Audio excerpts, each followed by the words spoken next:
Hello, my quilting friends. I am just playing around today, quilting this little sandwich. And I was talking about last week, just wanting to play and experiment with combining different designs and just see what would happen.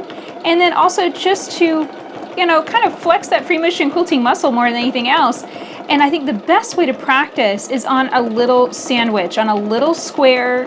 Don't bite off more than you can chew. If I went and got even a fat quarter, that would be a little overwhelming. So I'm just working with a little 10-inch square of fabric here. And I've done some feathers and some pebbling, and now I'm just scribbling in between, like all these little gaps. I can go in and just scribble. So I'm just going to travel stitch down, travel stitch back up, and then very carefully stitch around and fill up that area. Think about this like drawing. I am filling up all of the gaps. So now I'm going to make my way out, and then I'm going to start playing with different designs. Oh, I got one more gap here. It's just, I really love filling in all the gaps. Now, I can't do this on a big scale. I have a quilt, actually, I need to finish that has a lot of this style of quilting in it, and it's taking me forever to finish because it's time consuming. But, I could do it on something small like this. Okay, I think I'm going to do some blowing wind. What you do is come to a teardrop shape just like that, and then I'm going to fill that teardrop shape with some lines. I want to add some movement, and so I'm going to fill that teardrop shape with more teardrop shapes, and you see how that builds up that nice thread texture. Now I'm going to start around and swing all the way around it, and I'm going kind of slow, so I'm going to put my foot down just a bit, speed up just a bit, and return to the edge of that feather. I'm going to do a little bit more travel stitching, just kind of go back and forth around that, building up that texture. Whenever I do travel stitching like this, it's intentional. I am wanting that to build up. I'm wanting that to go white. That's why I'm using white thread. I'm wanting that to stand out nicely. So really think of this like thread painting more than anything else. Okay, so then now I'm going to get back to my filler design here. I'm going to wiggle all the way out and around, and how this design works is you stitch basically that starting shape, that teardrop shape, and then you travel stitch and hit that point, swing around it, hit that point.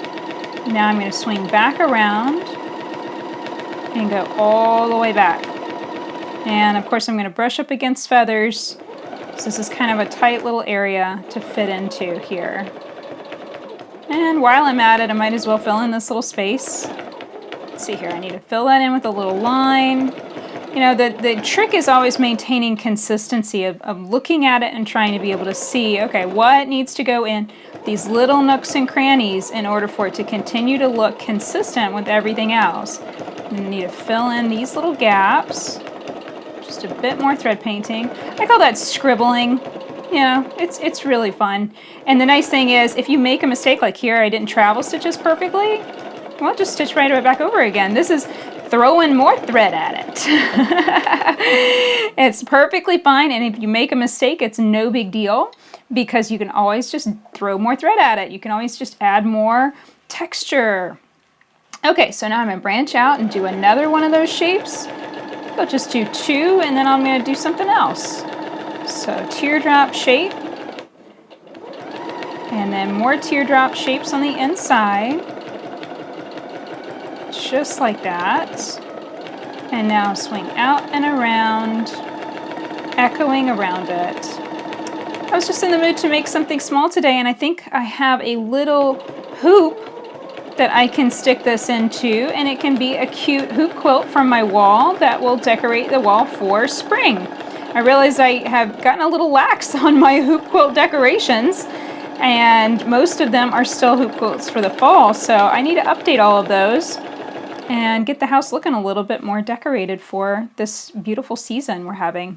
Okay, so that's looking pretty good. Now what do I want to quilt next? I've got a little bit of pebbling here in the center, so I might want to balance that out with just a little bit of pebbling out here. So pebbling is just simple circle, stitch one circle shape, then another circle shape.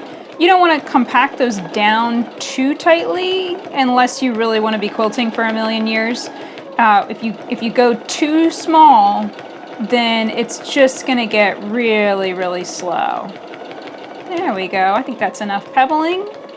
And you can see how the different textures look. You know, we've got this flowing texture. We've got a very solid texture there.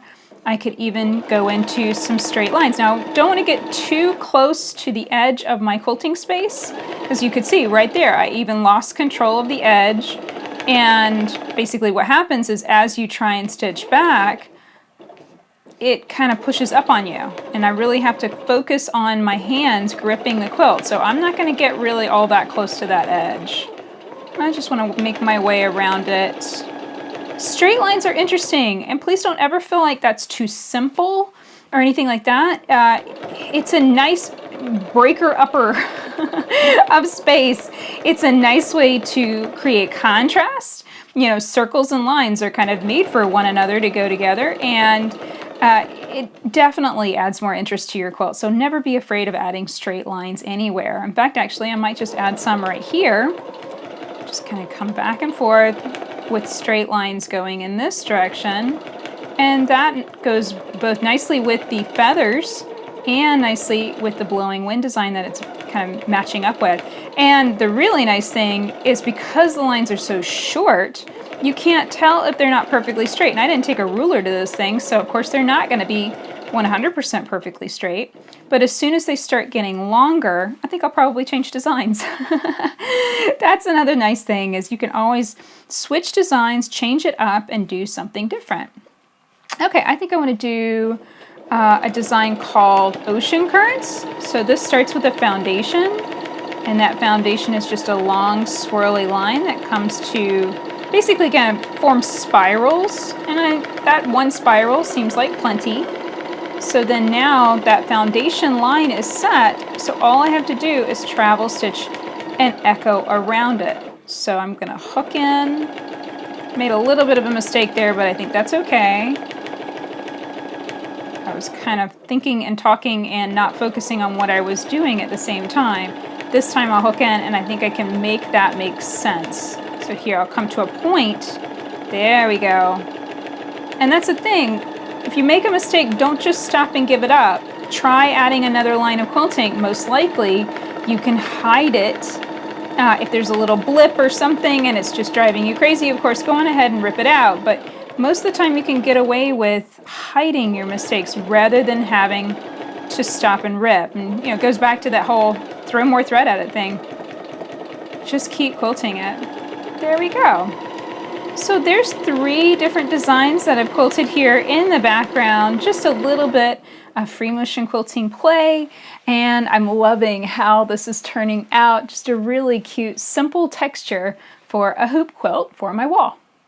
That's it for this video. You can learn more about free motion quilting at leahday.com. Until next time, let's go quilt.